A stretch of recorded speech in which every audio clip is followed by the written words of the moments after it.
Good morning. You know, that was Robin's first time doing the whole podium, and I congratulate her on her courage. She's really just an awesome new practitioner. It's very exciting. Well, courage, at the Christmas season, but a life of courage. But what is courage? Well, there's a lot of definitions, and the one I like because it's going to relate what I'm talking about, the confidence to act in accordance with our own beliefs. The confidence to act in accordance with our own beliefs. Courage was a big topic these past few weeks in the classes that we just completed on the Four Agreements by Don Miguel Ruiz. And our discussions were really, really great. And this morning I wanted to recognize anybody here who was in that class because these people are really good at knowing what the Four Agreements mean. If you would stand and raise your hand. Storm's here. Anybody else? Sherry? A couple people. There'll be more at 10:30. But we just had a marvelous time. And not that I taught a lot, but that I kept throwing out questions for discussion. And it really, really was a wonderful experience. So I thought it was so perfect with this topic, the life of courage, that I'd like to share the key points.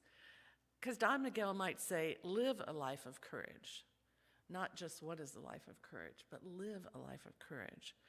And in the first chapter, he asks us to think about all the agreements we've made about life. Now, agreements in his word are our beliefs. What do we believe about life? And he says, I question where these came from. I question your beliefs. I question where you picked up these beliefs and you've held on to them. Because if we don't know, it's kind of interesting because some of our beliefs we picked up as children from our parents or friends, maybe from watching TV, maybe from our teachers. And as a child, I remember being rewarded for being good. If I carried that along with me all through school, I would expect to be rewarded for being good. Now that, Sylvia, now that's a belief. And when we aren't rewarded for being good, we're just like outraged. Wait a minute, what's going on? So Don Miguel calls this process of making agreements with ourselves about what we believe domestication. Now, we like to think of cows as domesticated animals and horses and what, but he calls it our human domestication, how we fit in with society. You know, maybe we think we're too small, too tall, too fat, too thin, whatever, but then we also have these other beliefs that I'm really good at A, B, and C. And sometimes we forget those agreements. They're in the back of our mind, in subconscious mind, and all of a sudden somebody will say something and it'll just pop up. Oh, but I'm not good at that. Would you be able to run the cash register if we talk? Oh, no, I would never be able to do that. Those are little agreements that we've made, and they just pop up sometimes and we forget we believe that. Our domestication also includes what others expect of us. What others expect of us. What did your parents expect of you? Sometimes we know what they expect, and if we do that, they'll be our friend, or they'll give us love. But when we do something only for the reason of expecting them to give us love, we can be surprised at times when they don't.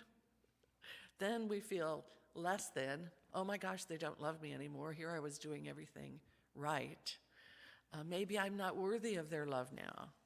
Maybe I feel rejected. All these emotions come up because we believe when we did something that other people expected that everything would be good. So I invite you to think about this, especially during the holidays when we meet so many people we may haven't seen for a while, maybe relatives, family, old friends. Are we doing things out of fear of being rejected? Because if we do this enough, our real self kind of withers away. We become a copy of what other people think we should be. You know, I remember my divorce years ago. I was having a house built here in Redding. I moved from Puget Sound. And it came to the point where I had to pick colors. And I didn't know what color I liked. You can relate. I really didn't know. It was traumatizing to me. Wait a minute, I'm a management person. I run this business here in Redding. I can do all these things, and I don't know what color I like. It was very weird. I realized most of my beliefs were based on what my husband liked and didn't like. Wow. I really didn't know who I was. I mentioned this some time ago, but it was during this time that people came into my life that attended the center. And they were pretty cool people. So I thought, well, I'll come here, try it out. And I took a class Dr. Andrea offered, and it was something like Discovering the Real Me. Boy, I didn't know about taking that class because I thought, what if I flunk this class? Honestly, I was so nervous. And I was shocked at the end of the 8 weeks. She said, well, do you know what your true mission is here? And I went, no, I barely learned what color I like. She said, your mission is to teach. You're a teacher. I went, never thought of that. And it was a few years before I got my practitioner license and was able to start teaching classes and still do it today, many years later. I won't tell you how many years later. But. So if you've ever thought that your life reflects more of other people's beliefs than your own, it's time to take an inventory. Like I said, these beliefs are buried in our subconscious mind, and they pretty much run a lot of our life. You know, I've met people whose parents were afraid of water, so they wouldn't let their child swim or be on a boat, and they passed that fear on to their children, and then it became something that they accepted, being afraid of water. If you don't understand a fear that you have, I encourage you to meet with a minister or practitioner, and we'll kind of help you figure that out and then replace it with something life-affirming. Anytime we feel fear, we really are feeling separation from God, from Spirit, because there's nothing to fear. Fear can be a controller. It can really be a controller. And when we get so set in our ways, the ego says, but if I change, people won't like me. Well, that's another unbased fear. Because from Spirit's point of view, Spirit wants us to be who we are meant to be out there in the world, to grow, to mature, to evolve. We really want to be someone who just tries to please others. Don Miguel says it this way: we judge ourselves harshly because we cannot forgive ourselves for not being what we believe we should be. So we become the judge of ourselves for not being who we think we should be. That's an interesting one. He says we can't forgive ourselves for not being perfect. And then we judge others for not being perfect. And oh man, what a mess we make. Everybody falls short of those expectations. And he says that's abusing ourselves in the worst way. He's right in our face. Here's an interesting way of looking at it. He says, in a relationship, if someone abuses us a little less than we abuse ourselves, we'll probably stay with those people forever. Think about it. Perhaps you grew up in a family, and I know families like this back in Ohio, who were always criticizing each other. I mean, it was just a rambling critique of each other all the time. A lot of it in fun, but some of it was really hard-hitting. That becomes chronic criticism that can turn into real mental abuse when you're inundated with criticism from the ones that you love so much. And later you fall in love with someone and you think, oh, this is a pattern of the family, and you start criticizing them. The question is, how long will that other person tolerate it? It's at the level which they judge themselves, the level of where they'll tolerate abuse from others because it's less hard than the abuse we give ourselves. Why do people stay with people that hit them, hurt them?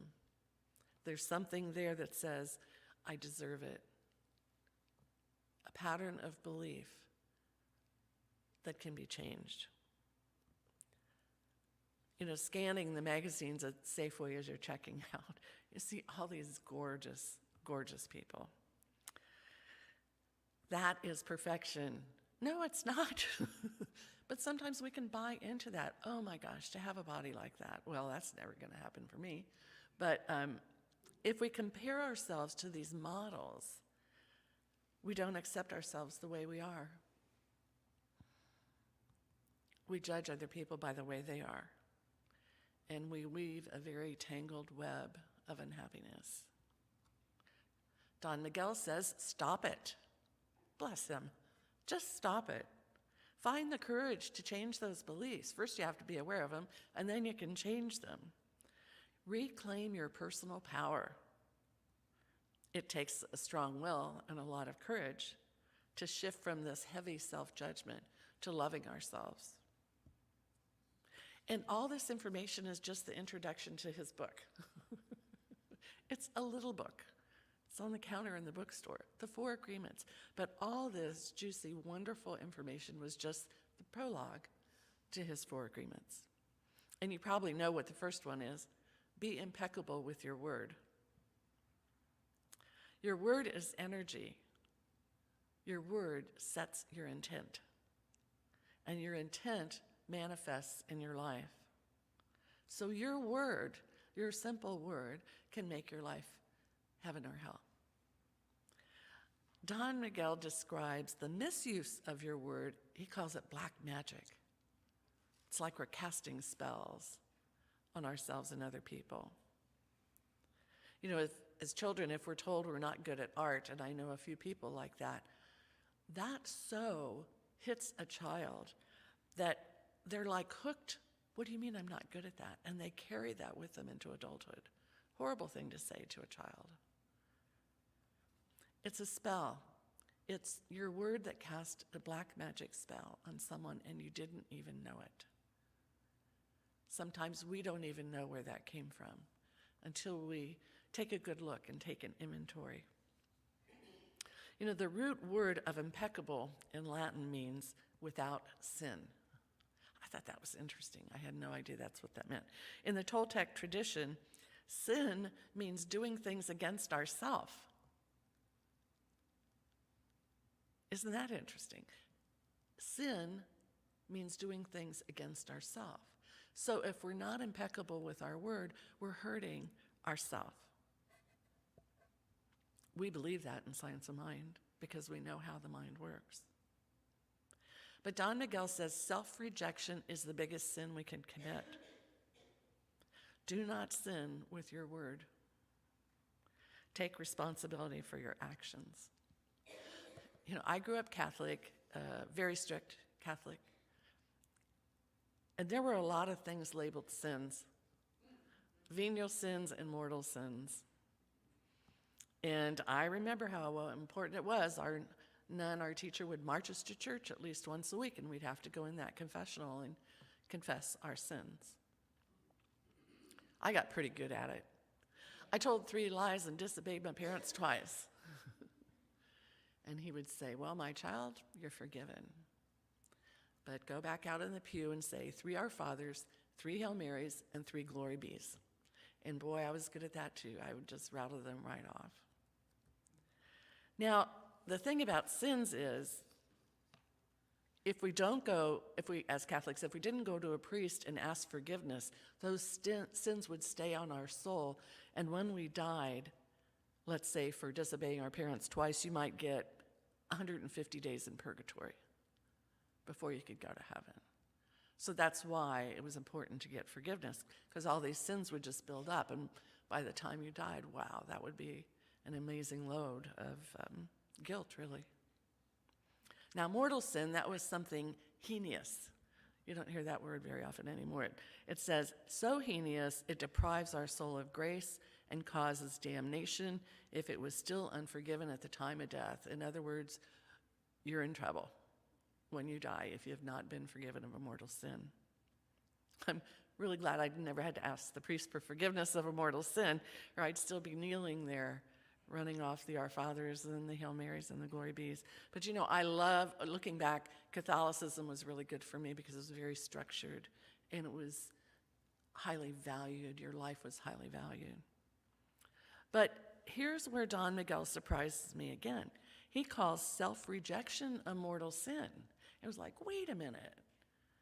In Catholicism, you had to murder somebody. He's just saying self-rejection is a mortal sin. And after this class, I had to agree with him. In Centers for Spiritual Living, we teach the science of mind philosophy, and we have principles and beliefs that include the following. They aren't all the following, but they include the following. Oneness. There's one infinite intelligence, one source, one being which created everything out of itself. We exist in oneness with God. So what if we reject that? Oh my gosh. How interesting would that be? Goodness. All creation is the manifest body of universal spirit. Creation is inherently good and evolving towards greater good all the time. We are inherently good. Oh, don't reject that. Eternal life. Life is eternal. We live and believe we live in immortality, the continuity of the soul forever expanding. Our soul lives forever. Ooh, I wouldn't want to reject that. Another principle is spiritual beings. We are spiritual beings living in a spiritual universe. I hope you accept that. Freedom. We're free to choose and create our experience. We are free. Don't want to reject that either. These are the truths of who we are. So I agree with Don Miguel. If we reject those, it's worthy of a mortal sin. I wouldn't know what would happen when I died. So we have the second agreement of the 4 agreements, but it comes out of the first agreement. And it's don't take anything personally. If we do take somebody else's opinion personally, we think they're right. And of course, that comes when someone comes to me and says, you know, when you're talking, you look a little more right than you do the left. And I thought, oh, I hope you don't feel slighted. Things like that. If I took it personally, I might just not want to talk anymore, or I might just have my head bobbing. I don't know. But it's someone else's opinion. And so we become offended and we start to make a big deal out of something that's really little. So it's important for me to always say, thank you for that information. I appreciate it. Because their opinion is just their opinion. And if you don't take it personally, you trust yourself. You really trust yourself. You know, in this class, I, for the first time, used a workbook created by another minister, and I didn't read all the questions ahead of time and realized the morning before the first class, I felt like Michael McConaughey in that movie Home Alone. There's an error in the workbook. And I came in, I said, oh, I'm so sorry. And Sherry Miller says, don't take it personally. And I thought, right on. And so it was a relief that she recognized it, but it's still, there was this little twinge that you could have done better. Anyway, it's easy to say sometimes, and yet it's hard, challenging to practice. It takes courage to practice not taking it personally. The third agreement also comes out of the first agreement, and it's called don't make assumptions. Oh, man. The problem with assumptions is we believe our assumption is correct. If we don't ask questions, we can find ourselves in a little bit of a muddle. That's a good word. And drama. Assumptions set us up for suffering when our assumptions are wrong. You know, when I started living with Paul after my divorce, as a Catholic, I would have never done that. But the pull was too intense. We were two soulmates that finally found each other. Anyway, I don't need to explain it. But the first morning, I got up and I started making breakfast. He was shocked. Not only did I assume he wanted bacon and eggs for breakfast, but I assumed I would cook bacon and eggs for breakfast like I did for 21 years with the previous person I was married to. Paul likes to cook, and it was really quick revelation that he liked to cook his own breakfast of oatmeal and fresh berries. And you know, for a couple seconds there, I felt really hurt because that assumption was so big in me. And I said, well, what do I do? And he said, make your own breakfast. Now, it felt harsh in the moment, but you know what? I didn't like bacon and eggs for breakfast. So I started drinking protein shakes, and we're both very happy with breakfast.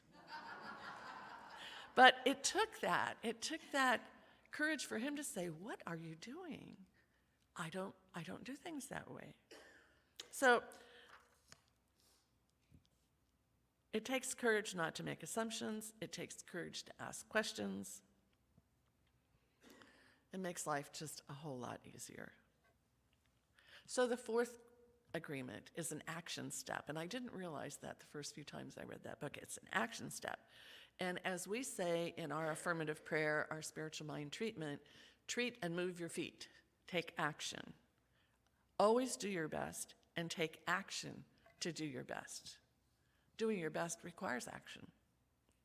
Sometimes we might not have enough energy to do something, but we do the best we can with what we have. You know, Emma Curtis Hopkins said, everyone is always doing their best in every minute. And sometimes it may not look like our best, but it's the best they can do.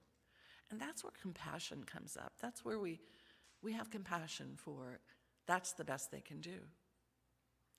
You know, I was glad Don Miguel pointed this additional thing out in the action step of always do your best. Sometimes we do too much. We try too hard.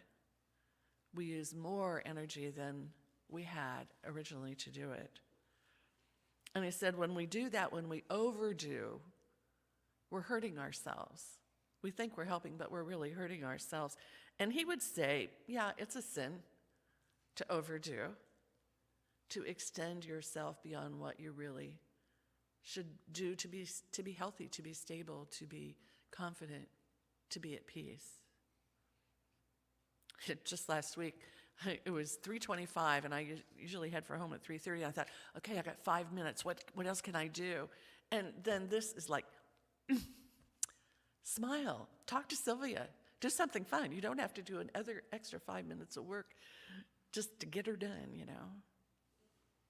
You may know the story of the man who went to the Buddhist monk and asked him, if I meditate for 4 hours, how long will it take me to reach enlightenment? And the monk thought, and he said, 10 years. He said, but if I meditate 8 hours a day, how long will it take me to reach enlightenment? And the monk said, 20 years. He said, why would it take me longer to reach enlightenment if I meditate longer? He said, you're here to be happy and love. If you can do your best in 2 hours of meditation, that's what you should do. That's what you should do. You should do your best to live and love and enjoy this life. Here's another key point. The first 3 agreements only work if we do the 4th agreement. So I thought, well, why didn't he put that first? Well, he had his reasons. Because when we're doing our best, the old habits of misusing our word show up. If we're taking things personally, if we're making assumptions, all under the guise of doing our best, our real self becomes weaker and weaker over time. Because we're really here to be the master of transformation, to root out those negative beliefs and replace them with healthy and life-affirming beliefs. So it's all about awareness, which is what all our classes are about, awareness. The truth is, the world is very beautiful. Look at it from the moon. Look at the earth from the moon, how beautiful it is. If we have the courage to practice the 4 agreements, life can be so much easier. And you know, as a spiritual being, as you are a spiritual being, in an intelligent universe, created out of goodness, to enjoy freedom on this journey of the soul, forever and ever expanding, I give you permission today to begin this journey of transformation and live a life of courage.